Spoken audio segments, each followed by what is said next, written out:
Muy bien, ya estamos con nuestro invitado. Lo presenta formalmente Lucila Trujillo. No, bueno, el diputado nacional Leandro Santoro. No, yo dije que no jugaba el tema de qué equipo es cada uno, nada más. ¿Cómo estás, Leandro? Buenas noches. Muy bien. Me gusta porque es fanática de Huracán y yo soy fanático de San Lorenzo. Y la tuvo que decir. Entró al estudio 2 de la televisión pública. Sabe de fútbol, además, Luis. Sí, sabe mucho. Sabe mucho de fútbol. Muy bien. Bueno, recién decía Ritondo, insiste, es como un mantra, ¿no?, que incorporó un sector de la oposición, que este acuerdo es una bomba de tiempo. Ya lo habrás reflexionado, pero ¿cómo se le responde? Yo no sé si hay que responderle a los que lo dicen, si hay que tomarlo en serio. Yo creo que la sociedad sabe que este es un problema heredado de la gestión anterior. Bomba de tiempo es el cronograma de vencimiento que nos dejó Macri, donde el año pasado teníamos que pagar casi 4.500 millones de dólares, este año casi 19.000, el año que viene otros 19.000 y el otros 5.400 millones de dólares. Bueno, podés tomar un crédito de 44.000 millones de dólares y pretender devolverlo en 4 años. La Argentina no tiene esa posibilidad. Pero para vos eso está saldado, porque viste que aparecieron algunos análisis que dicen que muy pocos, un porcentaje menor de argentinos y argentinas reconoce o entiende que la deuda la tomó el gobierno de Mauricio Macri, y suele repetirse también que en realidad se hizo para tratar de resolver la deuda que había dejado el gobierno anterior y que este gobierno ya duplicó la deuda que había tomado Macri. No, bueno, todo es un disparate. Vamos por parte. Si la opinión pública coincide con este diagnóstico o no, no lo sé. Probablemente sea un terreno en disputa la opinión pública, ¿no? Seguramente al principio de la gestión de Alberto estaba muy claro que la deuda era consecuencia de la bicicleta financiera, el carry trade y todo lo que vimos, y probablemente con el correr de los meses la derecha, operando en los medios de comunicación, trató de construir una suerte de posverdad donde sus explicaciones se ajustan más a este relato que entre todos tratan de construir, con el único objetivo de debilitar la posición argentina, porque la verdad es que creo que es a todas luces claro que este problema lo trajeron ellos y nosotros estamos tratando de resolverlo. En más de una oportunidad se les ha pedido responsabilidad a la oposición para ayudar al gobierno argentino a resolver un problema que va a condicionar no solamente esta gestión, sino las próximas. Pablo, no es joda, se tomó casi 100.000 millones de dólares entre lo que se tomó con acreedores privados y con organismos multilaterales de crédito.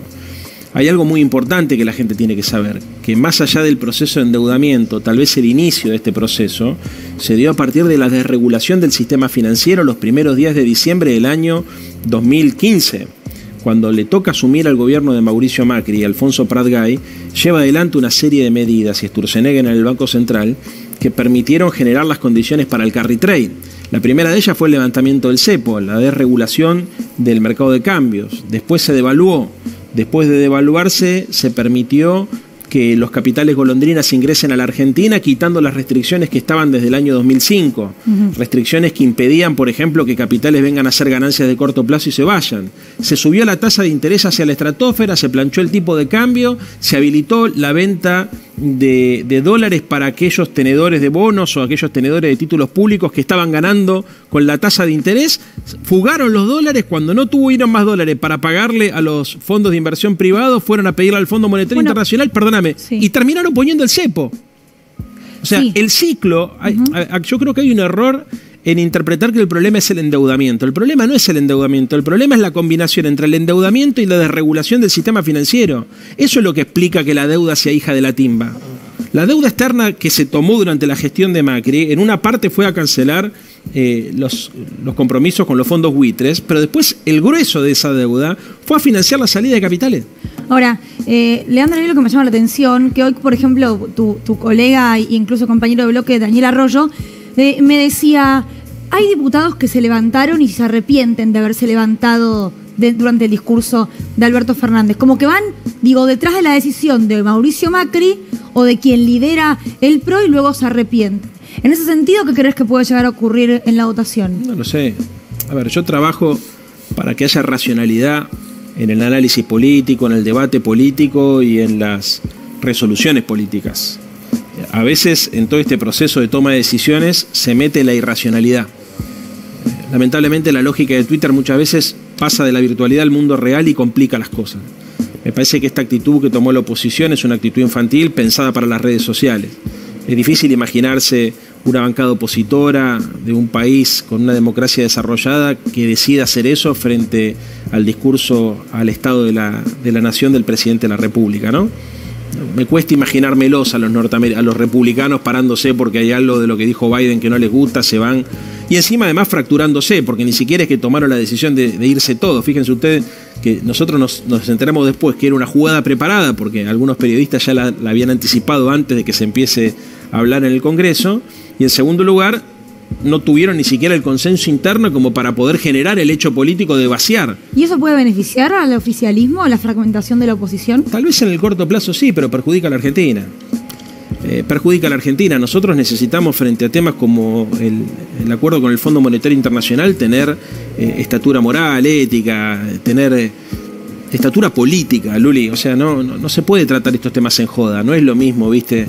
Cuando vos tratás un tema menor que cuando tratás un tema que va a condicionar la vida de las argentinas y de los argentinos por los próximos 20 años. Entonces, sí, capaz que nos benefició en el corto plazo inclusive, porque creo que hasta un sector de la derecha vio como una actitud irresponsable en la decisión de pararse y de irse, pero en el fondo nos perjudica a todos, con lo cual si avanzamos algo como espacio político lo retrocedimos como sociedad. ¿Estás cumpliendo, Leandro, algún rol específico con Germán Martínez, el presidente del bloque, para tratar de charlar con los y las propias que andan viendo con dudas el acuerdo? No, yo recién hablaba con Germán por teléfono y le decía poneme donde me tengas que poner, me hizo un pedido en relación a un rol que espera que cumpla, pero el responsable de la estrategia en el bloque es Germán y el responsable de la construcción de consensos en la Cámara es Sergio Massa. Habló Luis Delía en las últimas horas, dijo lo siguiente. Todo respeto a los compañeros, pero me parece que en determinado momento uno tiene que obrar colectivamente. Sería bueno que si alguno no vota, que también deje la banca. ¿Coincidís? La primera parte, sí. Yo creo que hay que trabajar de manera colectiva. Voy a trabajar hasta el último día para que el Frente de Todos vote junto, unido. Con la segunda parte ya es más complicado, digamos, ¿no es cierto? Porque renunciar a la banca me parece que es una decisión muy personal, o sea, no sé si cabe, pero sí espero, y en eso coincido con lo que dice Luis, que podamos votar todos juntos, porque además estos problemas se resuelven de manera colectiva, o sea, nosotros necesitamos que el bloque oficialista esté unido. Además, la verdad yo me siento orgulloso del acuerdo al cual hemos arribado, ¿no? Es dificilísimo tener que negociar con el Fondo Monetario Internacional, pero tengo la tranquilidad que no fuimos nosotros los que trajimos el fondo a la Argentina. Hoy la Argentina tiene un acuerdo con el fondo, hay un programa con el fondo, que es incumplible. Entonces la discusión acá es qué hacemos frente a ese programa delirante que firmó el gobierno anterior. Bueno, lo que se trató de hacer fue evitar un default, ganar 4 años y medio de tiempo, que es fundamental, que es algo que se está diciendo poco en los medios de comunicación, que es lo que va a permitir que la Argentina tenga los dólares necesarios para financiar el crecimiento y para estabilizar los precios. ¿Por qué el voto de Máximo Kirchner pasó a ser el centro de la escena? Se dice de un lado y del otro, yo voy a votar como vote Máximo Kirchner. Y bueno, yo creo que Maxi, al cual quiero y respeto, es una figura central en la política argentina y mucho más central en el Frente de Todos. Yo obviamente no comparto los argumentos que tuvo en su carta, no sé todavía qué es lo que va a hacer, intuyo que no va a acompañar, pero no me voy a anticipar a esa decisión porque todavía no la ha manifestado. Como militante del Frente de Todos, tengo la obligación de trabajar hasta el último día para que votemos todos juntos. Quiero votar igual que Máximo, yo lo dije ayer en un reportaje, no sé si se entendió lo suficiente, pero bueno, aprovecho para aclararlo. O sea, yo creo que todos tenemos que votar lo mismo. Somos un equipo, somos un proyecto político que hace de lo común, de lo comunitario, de la política una bandera, y eso obliga a que nos podamos poner de acuerdo y que estemos a la altura de las circunstancias. Yo voy a trabajar para que votemos todos juntos. ¿Estás conforme en el modo en que el Frente de Todos construye política? No. ¿Por qué? No, porque soy inconformista por definición. Bueno. O sea, claro, no. Si estuviese conforme, no sería yo. Soy inconformista, o sea, siempre creo que se puede hacer las cosas mejor. Pero más allá de tu manera de ser, concretamente respecto del modo de construir política. No, creo que la democracia argentina tiene que repensar sus instituciones y una de ellas son sus partidos políticos y sus frentes. Me parece que los partidos y los frentes están actuando de manera informal. Nos pasa a nosotros, le pasa a Juntos por el Cambio, le pasa a la izquierda, le pasa a los libertarios. Hay una atomización que conspira contra la posibilidad de construir consensos y de darle poder a las políticas públicas. Creo que los partidos y los frentes tienen la obligación de darse espacios para discutir hacia su interior en reserva para poder definir una política conjunta. Creo que en el caso nuestro estamos obligados además a hacer política en la sociedad, en el sentido común, dar esa batalla cultural, que los escenarios se anticipan. A mí me hubiese gustado, francamente, que este debate lo hubiésemos tenido al principio de la gestión, que era en el momento que yo creo que se tendría que haber discutido con total profundidad. Me parece que el gobierno tomó una decisión que fue acordar con los acreedores privados, al poco tiempo se le sucedió la pandemia, hay un montón de explicaciones y de justificaciones para entender por qué no se dio. Pero si yo hubiese tenido un rol más protagónico del que tengo, hubiese tratado de acelerar esa discusión, porque me parecía que, y me sigue pareciendo, que de cómo resolvamos la deuda externa va a depender mucho el futuro de la economía y de la sociedad. Ahora nos vamos a meter en eso porque Hernán Lecher había dejado ahí algo que me parece que es clave y tiene que ver cómo el gobierno va a cumplir con su objetivo electoral con todos los condicionamientos que implica un acuerdo con el fondo. Pero decía Leandro Santoro, le preocupa la atomización. Algo de esto nos va a explicar Pablo Ibáñez en el Wall. Pablo. Ah, perdón, pensé que estaba en el Wall. Ahora sí. Estaba por salir corriendo para... No, está bien. Sé que tenés muy buen estado físico, pero tampoco es para abusar. No, bueno, Pablo. Porque es el más joven del equipo, sí. Por eso. Hay que mapear, hay que hacer dos procesos son un poco aeróbicos. Uno es hacer un mapa de cómo está el Congreso, porque evidentemente dentro de las propias coaliciones y los interbloques hay posiciones distintas. Hay un número que es el número mágico de 129 y empiezan a mostrarse muy claramente las diferencias.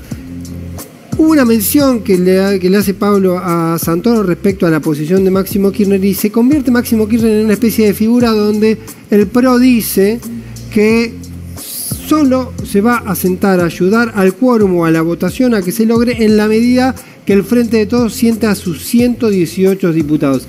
Es un poco una trampa, es un poco un juego político y es un poco también una excusa, porque claramente en ese mismo sentido Máximo Kirchner, habrá que ver con cuántos diputados en todo caso termina acompañando esta posición, ha advertido. Ahora, lo que sí es cierto, si uno tiene que hacer la cuenta de los 129 votos, se da por hecho en el Frente de Todos que por lo menos va a haber entre 15 y 20 votos que seguirían la conducta o acompañarían esta posición, por ahora de abstención, de Máximo Kirchner. Por lo tanto, al Frente de Todos, para lograr que sesione diputados, debería conseguir que por lo menos haya 29 o 30 diputados que acompañen de alguna manera. Y los socios, los sueltos, los bloques independientes, autónomos, no alcanza para hacer ese número. Por lo tanto, necesariamente, para que se empiece a sesionar, para que haya quórum, tendría que haber un porcentaje importante de Juntos por el Cambio, que podría ser el radicalismo, que podría ser la coalición cívica, que podría ser el bloque de Encuentro Federal que preside Margarita Stolbizer, y están entre otros Emilio Monzó, dirigentes que vienen de Juntos por el Cambio, pero que tienen algunos matices importantes. Ahora, este número es el que empieza a resquebrajarse cuando se tratan de unificar posiciones. Ahí estamos viendo, por ejemplo, el bloque de Juntos por el Cambio, que tiene 50 votos del PRO, 33 votos de la UCR y, para hacer los bloques más importantes, 12 votos de Evolución, que es un desprendimiento de la UCR, el sector de Martín Lustó. Hasta ahora, si nos guiamos por lo que vienen manifestando más en off y se puede entreleer de lo que dicen en on, los 50 votos del PRO está marcando una posición negativa. Habrá que ver en todo caso, por acá me parece que el detalle es importante. Si la posición del PRO, que la termina definiendo con mayor virulencia Mauricio Macri, que en los últimos días tuvo... Después de la nota... No, porque iba a decir lo de Máximo Kirchner, que termina en posiciones similares. Porque venía de un lugar de que el Juntos por el Cambio decía... Es muy fuerte lo que está diciendo. Vos decís que posiciones similares entre Macri y Máximo Kirchner. Claro, porque los dos advierten... Estás provocador. Que el acuerdo es malo. Los dos dicen que el acuerdo es malo. Y los dos plantean además que el acuerdo no se va a lograr cumplir. ¿Vos coincidís, Leandro, con esto? Metí una levantada de cejas, Santoro. Pobre. ¿Pobre quién? El compañero. Que salió que vos, por la pregunta. Yo estoy convencido de lo que estamos haciendo, ¿viste? Un acuerdo como el que vamos a firmar, ¿resuelve los problemas de la Argentina? No los resuelve. Ahora, no tener un acuerdo agrava todo dramáticamente, de la mañana a la noche. Es muy sencillo, chicos. no tenemos 3.200 millones de dólares para poner el 22 de marzo. No los tenemos. Y de abril a junio tenemos que poner otros 3.500 millones, que tampoco tenemos. Y si no tenés dólares, no podés estabilizar el tipo de cambio. Y si no estabilizás el tipo de cambio, no podés controlar la inflación. Y si no tenés dólares, no podés financiar las importaciones necesarias para que la industria siga produciendo y para generar puestos de trabajo. Con lo cual, hay discusiones que se pueden dar en determinados contextos. Si no tenés reservas en el Banco Central, el margen de maniobra que tenés es muy poco. A pesar de ese poco margen de maniobra, se consiguió un acuerdo que por primera vez en la historia hace que el Fondo Monetario Internacional no ponga como condición ajustes estructurales o reformas como las que le han pedido, por ejemplo, a Costa Rica, ¿no es cierto?, de desmantelamiento de su sistema de seguridad social. A pesar de todo esto, nosotros estamos buscando un sendero de equilibrio fiscal donde el gasto público siga creciendo moderadamente, apuntalando la inversión en infraestructura y la inversión social. Entonces, ¿el acuerdo con el Fondo Monetario Internacional es óptimo? Ningún acuerdo es óptimo con el Fondo Monetario, porque los tipos quieren cobrar. Es subóptimo. Cobrar Ahora, históricamente condicionar sí, claro, el desarrollo de los países. ¿Sabes qué pasa, Pablo?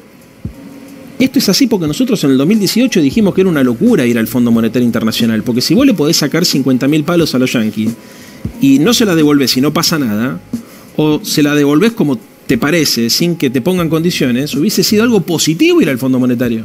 ¿Por qué decíamos que era negativo? Porque sabíamos que esto iba a pasar.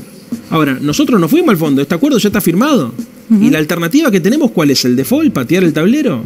¿La Argentina tiene reservas en el Banco Central para hacer un planteo de esa naturaleza? ¿La Argentina tiene una cultura económica y financiera como para bancarse un default?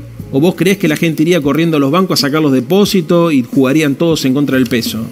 Las líneas de crédito con las cuales se financia el Estado no son solamente las del Fondo Monetario, la de emisión en pesos. También son líneas de crédito de otros organismos internacionales, la CAF, el BID, el Banco Mundial, que se cortarían si eso no estuviera. Las empresas privadas, ¿cómo consiguen los créditos necesarios para exportar? Viste, es muy fácil desde el voluntarismo decir, mire muchacho, este acuerdo no me gusta. Bueno, ¿y cuál es la alternativa que hay? Leandro, la misma crítica que haces, que no la personalizaste, uno puede hacer en todos los sectores, en todos los bloques o en todos los sectores que están resistiendo la votación al acuerdo. Digamos, puede ser para los diputados del PRO, pero puede ser también eventualmente para compañeros de bloque tuyo que no acompañen. Es que yo lo que opino no lo opino en función del argumento que tiene mi adversario. Lo opino en función de un análisis que trato de hacer de manera equilibrada y racional sobre las condiciones argentinas. A ver, si las condiciones argentinas fuesen distintas, seguramente mi posición sería diferente. La posición que uno adopta, la adopta a partir... Mira, yo lo pensaba la semana pasada esto porque a veces me pasa que escucho a compañeros o compañeras que están contrarias a la posibilidad de un acuerdo y digo, mirá, hay argumentos atendibles. ¿Sabés qué pasa? En un análisis político vos tenés que incluir una serie de variables. Muchas veces lo que sucede es que los dirigentes se sientan en los programas de televisión y eligen caprichosamente las variables que les sirven para fundamentar su posición política. Entonces vos escuchás un compañero o una compañera de cualquier fuerza política que está en contra del acuerdo y te elige algunas variables que las combina de tal manera que hace que ese análisis parezca razonable. Pero después cuando viene otro compañero u otra compañera y le agrega otras variables, porque sí, bueno, un acuerdo con el Fondo Monetario Internacional o el no acuerdo nos permitiría contar con una serie de recursos económicos para poder financiar el crecimiento. Es un argumento típico de la izquierda. No garpar nos permite... Bueno, y yo la pregunta que hago es, ¿y cuántas son las reservas líquidas que tenemos? ¿Y los exportadores van a liquidar o no van a liquidar? ¿Y el comportamiento de la clase media cuando se declare la cesación de pagos, cuál va a ser? ¿Va a ser un comportamiento conservador o va a ser un comportamiento más ambicioso?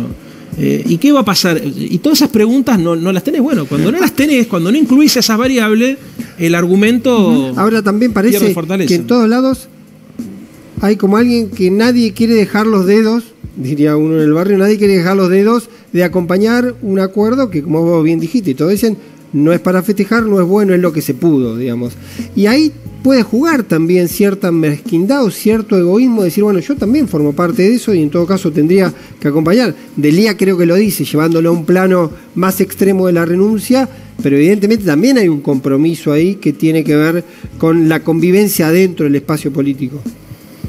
Mirá, yo no voy a analizar por qué votan o cómo van a votar los otros diputados. Te puedo decir cómo formo yo mi propia opinión.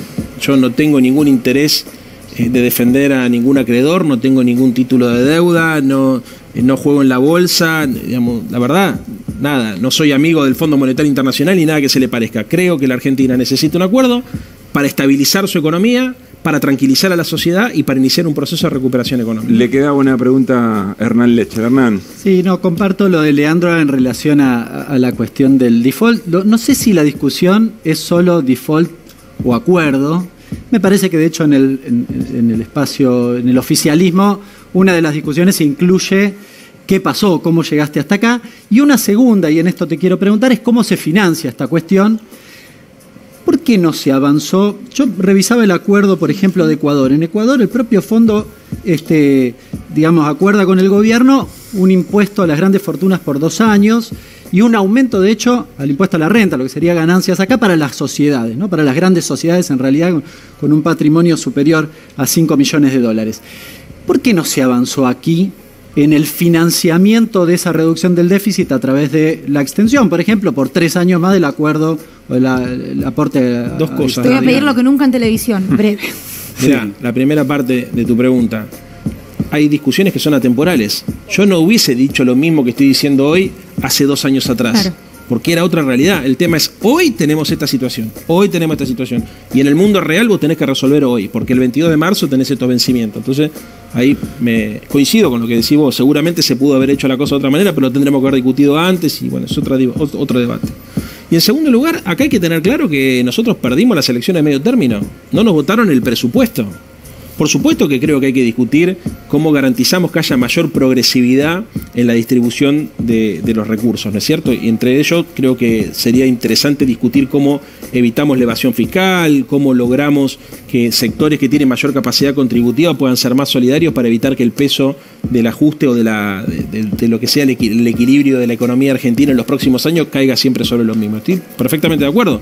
Ahora, esa es una discusión legítima que se tiene que dar en el marco de un análisis racional sobre cuáles son los condicionamientos y los contextos que ponen a la Argentina en la posición en la cual hoy está. Leandro, gracias por haber venido a Desiguales. Gracias. Bueno, nos vamos a ir al corte y al regresar está el presidente de la Cámara de Casación Penal, Alejandro Slokar, ya en el estudio de la televisión pública.